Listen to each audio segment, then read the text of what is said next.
মাত্র 20 দিনের লেগা তোর বিদেশ থেকে আর দরকারটা আসলে কি? না এলেই তো পারতি। এটাও মোটে খারাপ কথা কস নাই। এমন তো না যে তোর হাতে ছুটি নেই, তোর হাতে ছুটি থাকা শর্ত তুই তাড়াতাড়ি বিদেশ চলে যেতেছস। এইগুলো একটু ধরতো। কিছু জার্সি অর্ডার দিয়ে আনছিলাম, ভাবছিলাম এই শুক্রবারে আমরা বন্ধুরা ফুটবল খেলবো, কিন্তু আমার তো আর খেলা হইব না। তোরা খেললা নিস। 10 ফেব্রুয়ারি টাফটা বুকিং দেওয়া আছে। তোর জার্সি তুই রাখ, তুই বিদেশ যাওয়ার পরে এই যে ফুটবল খেলা ছাড়ছি, এই পর্যন্ত ফুটবল পাই লাগাই দেই নাই। আর তুই কেমনে ভাবলি তোরা সারা ফুটবল খেলবো? শাইন রাখতো।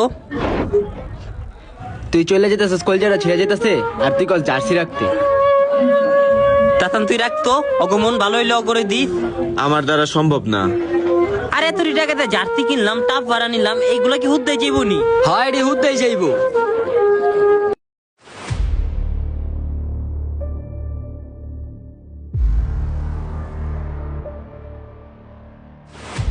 ছোটবেলায় যখন স্কুলে যেতাম তখন ক্লাসে বইয়া বারবার ভাবতাম কোন বাসায় ফিরে যাবো, কারণ বাসাটা ছিল আমার রাজত্ব। আজকে 3 বছর বিদেশে কামলার মতো কামলা খেটটা দেশে ফিরে নিজের বাসায় উঠলাম। কিন্তু বন্ধু জানো আমার কাছে কি মনে হইতাছে, আমি মনে হয় কোন আত্মীয় স্বজনের বাসায় উঠছি। আমার সেই 3 বছর আগে রাইখা যাওয়া আমার প্রিয় সাজানো গুছানো রুমটা আমি 3 বছর পর বিদেশ থেকে আয়া দিই কি জানোস, আমার সেই রুমটা আর রুম নাই, এটা একটা গেস্ট রুমে পরিণত হইছে।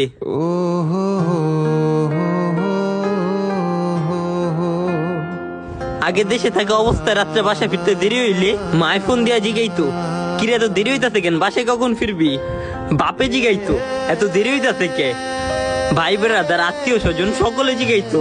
কিন্তু এখন মাই জিগায়, কিরে কবে যাবি? বাপে জিগায়, অনেকদিন তো গেছে, কবে বিদেশ যাবি? প্রশ্ন একই, কিন্তু অর্থটা ভিন্ন হয়ে গেছে।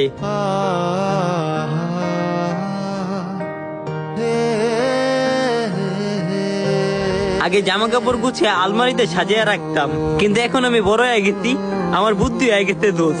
এখন আর আলমারিতে রাখি না, নিজের জামা কাপড় সবগুলা এই যে লাকিতে প্যাকেট করে রাখি, কারণ আমি জানি কয়েকদিন পর এইগুলো আবার গুছিয়ে এই লাকিতে নিয়েই চলে যেতে হইব।